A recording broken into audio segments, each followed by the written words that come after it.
Kul katakanlah wahai Muhammad, katakan kepada siapa?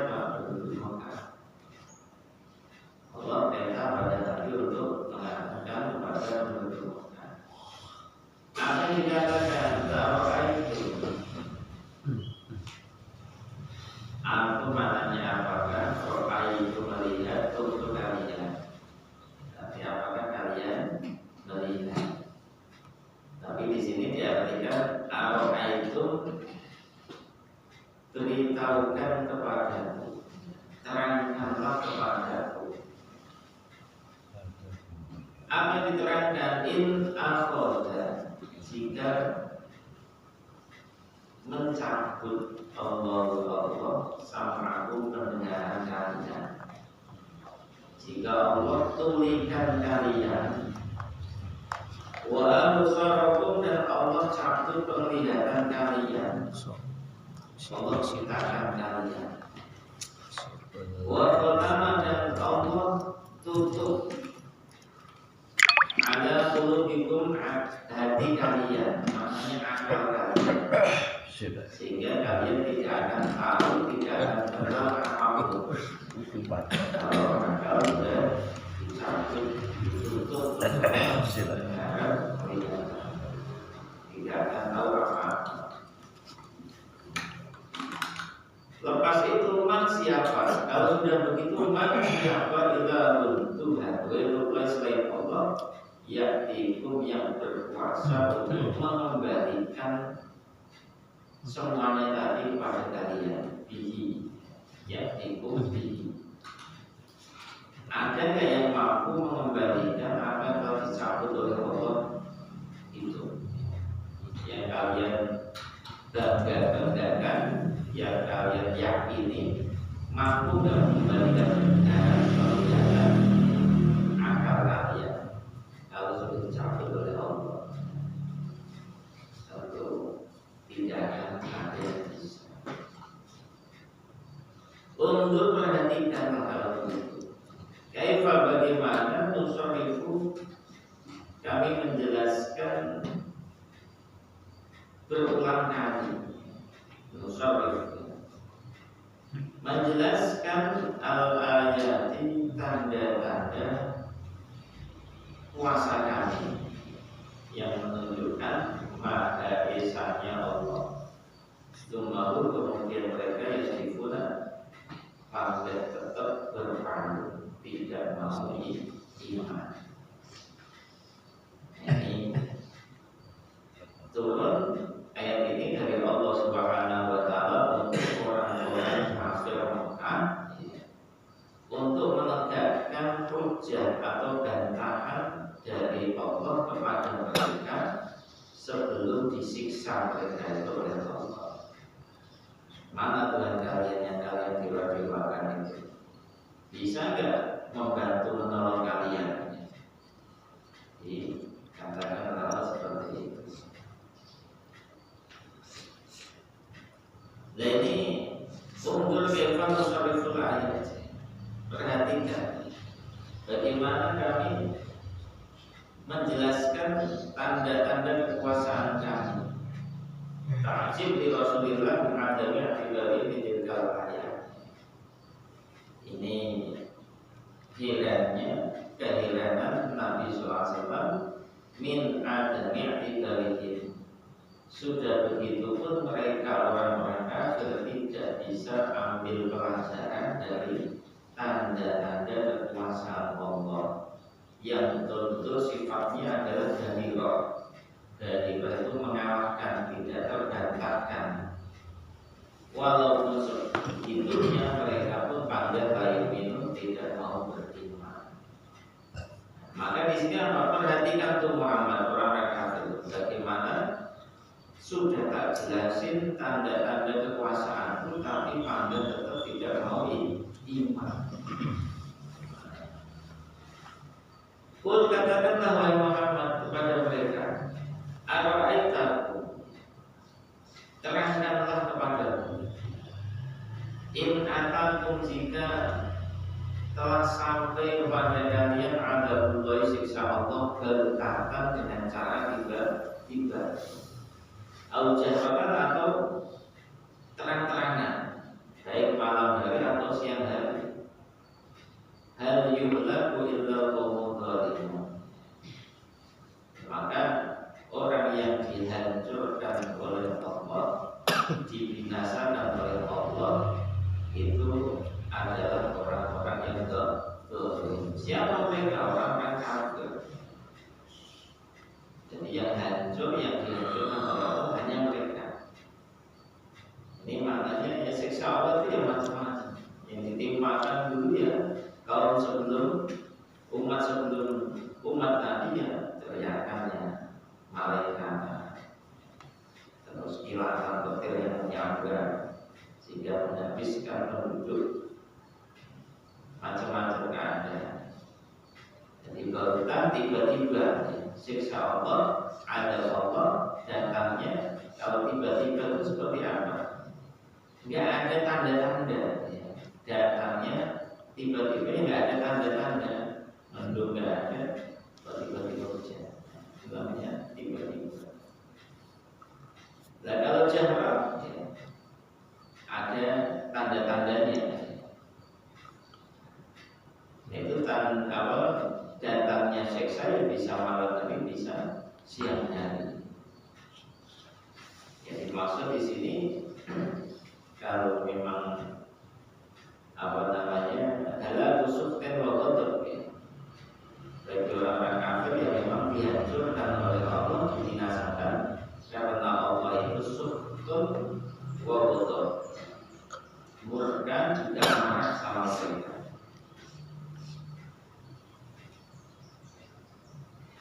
Adalah kufar suktun wa ghadab, bentuk kehancuran orang-orang kafir itu memang mereka dibenci dan dimurkai oleh Allah. Kalau orang yang beriman, jadi kehancuran bagi orang beriman bisa jadi itu isabah.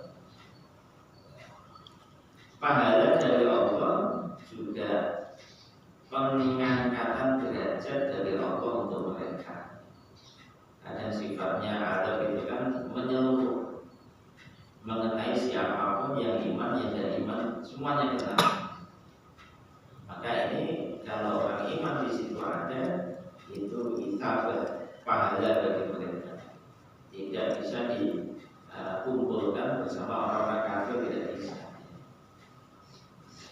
Lain halnya kalau ada kemaksiatan tapi dia tidak ada niatan dalam hati untuk berubah. Sekecil iman itu kan ada niat dalam hati untuk berubah. Kalau bisa memakai tangan ya, dijaga. Kalau nggak bisa pakai lisan.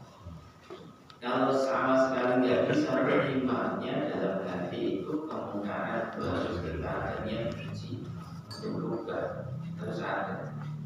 Kalau nggak ada, khawatirnya ketika datang musibah atau ada tiba-tiba dan kita datang juga apalagi dikumpulkan bersama mereka kita.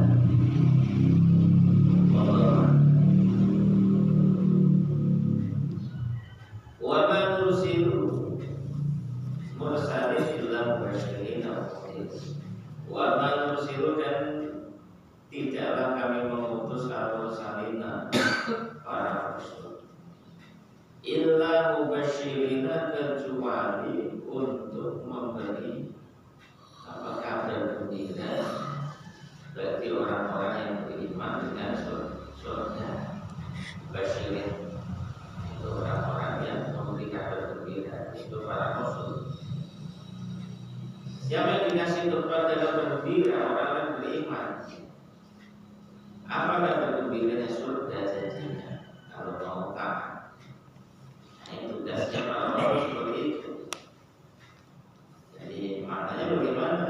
Para rasul itu jabatan mereka, tugas mereka al-bisyarah, memberikan kabar gembira kepada orang-orang beriman, memberi peringatan kepada orang-orang yang kafir. Dan mereka tidak mampu untuk mewujudkan manfaat mudarat, tidak bisa. Para rasul hanya Allah itu menjadikan mereka sebagai sebab untuk mendapatkan hidayah. Hidayah di tangan Allah, tapi lewat para nabi, para rasul. Wallahu a'lam.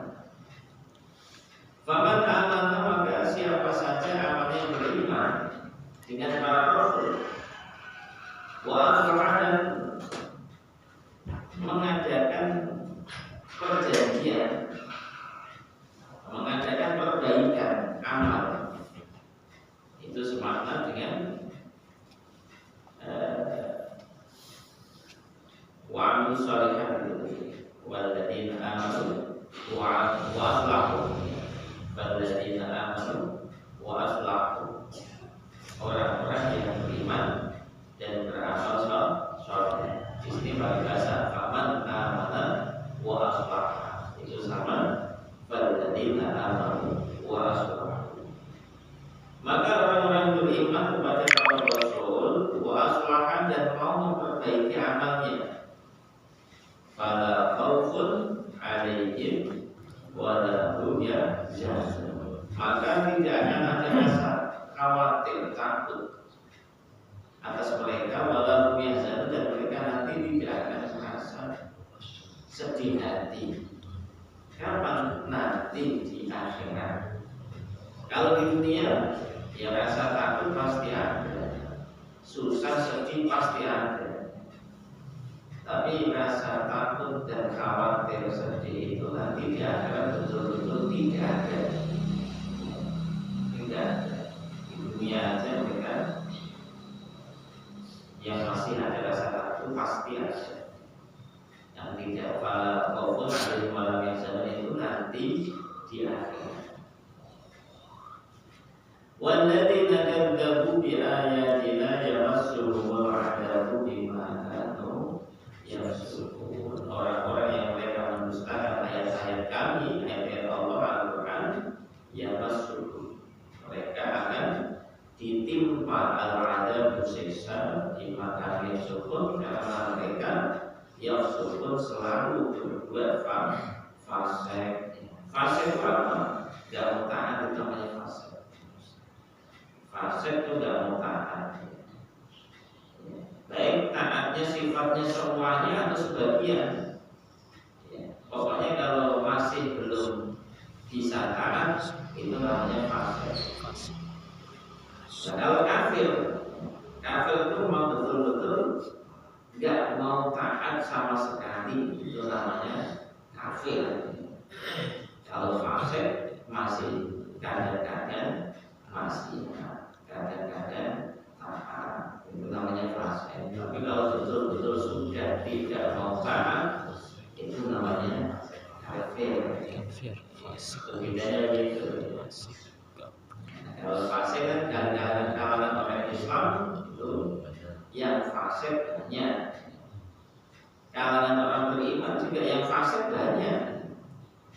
Tapi kalau orang kafir itu fasiknya seluruhnya, karena belum syahadat satu. Kemudian walaupun ternyata kelakuannya juga sopan, bagus akhlaknya, jariyahnya juga, masjid juga, pesantren juga iya, tapi belum syahadat, maka itu nol, gak ada nilainya pada sama sekali. Nah itu balasannya kapan? Balasannya akan ditimpakan oleh Allah, diberikan di dunia, dihabiskan kebaikannya pahalanya di dunia. Allah a'lam bishawab. Semoga manfaat kepada kita semua.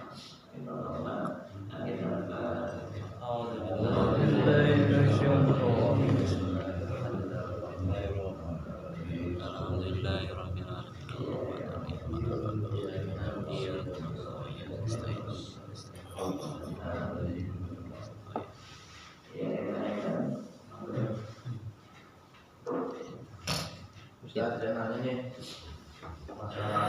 masalah kemungkaran.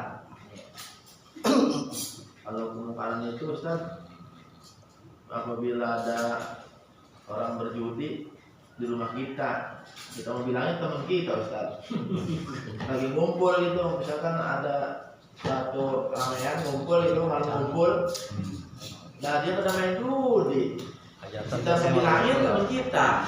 Itu bagaimana saya kerja kesinggung? Itu bisa. Udah tinggal pergi aja. Lampunya mati kayak kemarin di bawah kamar. Tuh ada. Ada pergi aja. Kalau dilihat justru itu teman kita, untuk sayangnya kita harus kita hilangin. Karena nggak enak, gimana ya? Nggak enak misalnya kan. Terus bagaimana caranya biar nggak tersinggung kan? Di lain kesempatan, tidak di waktu itu, bisa jadi. Ya. Lagi nyantai-nyantai, awal ngopi bareng, emang kapan sadarnya kalau gitu terus ya. Jadi kalau di waktu itu kalau memang berani, bagus karena idaran kemungkaran kalau dibayar biadi kan. Jadi kalau lihat kemungkaran langsung pakai tangan. Gibah saja, berani. Kalau emang nggak ada keberanian, ya semuanya Sikat. Berarti itu kalau ngumpul ada yang main judi, kemana saya panggil. Oh, beda, lain lagi urusannya, bukan teman saya, beda. Kan harus ada pendekatan dulu, nggak sekali-kali konyong-konyong begitu. Kecuali kita aparat baru. Kalau di sini kan biasanya begitu. Minim doa lah udah. kalau tiga kalangan. Ya, tapi